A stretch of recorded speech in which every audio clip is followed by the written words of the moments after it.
So guys, आपका T10 tutorial में स्वागत है। आज हम एक्सक्रीटरी ऑर्गन्स की बात करेंगे डिफरेंट एनिमल्स पे। ठीक है,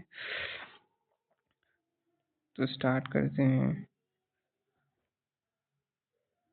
तो हमारा जो पहला है वो है प्रोटोजोआ। ठीक है, तो प्रोटोजोआ कैसे वर्क करता है ना, देखो प्रोटोजोआ है ना, वो एक प्रोटोजोआ के अंदर ही अमीबा आता है। ठीक है, प्रोटोजोआ के अंदर ही अमीबा आता है और उसका जो एक्सक्रीटरी ऑर्गन है ना, वो एक कंट्रक्टाइल वैक्यूल है। ठीक है, और इसी से वो अपना वाटर रिमूव करता है और अमोनिया एज ए वेस्ट, मतलब उसका जो ओस्मो रेगुलेशन है ना, वो इसी से फंक्शन कराते हैं। तो आपको याद रखना है कि एक्सक्रीटरी ऑर्गन जो है वो ना अमीबा का वो कॉन्ट्रैक्टाइल वैक्यूल है।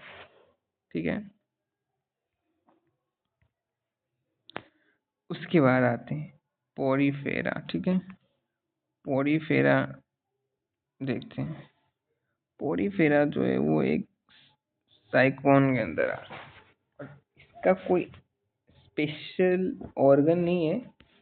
ठीक है, इसका कोई स्पेशल ऑर्गन नहीं है, ये बॉडी के थ्रू ही अपना डिफ्यूजन करते हैं, वेस्ट प्रोडक्ट निकालते हैं और इसका जो वाटर कैनल है वो उसको सिस्टम हेल्प करता है रिमूवल के लिए, और ये एमिनोटेलिक है। ठीक है, अमोनिया निकालते हैं। फिर है अपना हाइड्रा। ठीक है, अपना हाइड्रा, हाइड्रा जो है वो सिनिटेरिया के अंदर आती है। इसका कोई स्पेशल ऑर्गन नहीं है, ये डिफ्यूजन करती है थ्रू बॉडी वाल, और इसका जो अमोनिया है वो मेन वेस्ट है। ठीक है, अमोनिया जो है इसका मेन वेस्ट है। आगे बढ़ते हैं, अब देखते हैं प्लेटीहेलमिन्थस। तो इसको प्लेनेरिया कहते हैं, प्लेनेरिया के अंदर आता है प्लेटीहेलमिन्थस। इसका फ्लेम सेल्स होता है प्रोटोनेफ्रीडिया और सिलिएटेड स्ट्रक्चर होता है, और ये ऑस्मो रेगुलेशन, और ये भी एक एमनोटेलिक है। फिर आता है नेमोटेड एस्केरिस। ठीक है, ये नेमोटेड जो है वो एस्केरिस है, ये रीनेटेड सेल्स होता है, ये भी एमनोटेलिक है, एच कैनाल सिस्टम है, इसमें ज़्यादा कोई दिक्कत नहीं होना चाहिए आपको। फिर आता है एनेलीरा। ठीक है, ये अर्थवर्म जो है, इसका ये नेफ्रीडिया है, इसका वो जो ऑर्गन, इसमें फेरेंजियल आता है, इंटीग्रेटिव टाइप्स आता है, और ये एक यूरियोटेलिक है। फिर आता है अपन ऑर्थोपोडा।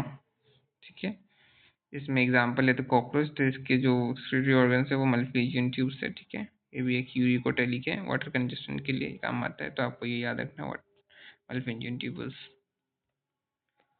उसके बाद मोलस्का ना, मोलस्का जो है उसका किडनी होता है, मेटानेफ्रीडिया होता है, ओपन होता है, मेंटल कैविटी, एक्वेटिक होता है, एमिनोटेलिक है। ठीक है, टेस्टियल। फिर एकाइनोडर्मेटा यानी कि स्टारफिश, इसका भी कोई स्पेशल ऑर्गन नहीं होता है, डिफ्यूजन वाया फीटन, ये भी एमिनोटेलिक है। और लास्ट जो बचे हैं वो कॉर्डेट्स है। कॉर्डेट जो होता है वो किडनी, उसका फंक्शनल किडनी होता है, जिसमें फंक्शनल यूनिट नेफ्रॉन होता है, और इसी से हम लोग यूरियोटॉलिक है। ठीक है, thank you for this video, मिलते हैं नेक्स्ट वीडियो।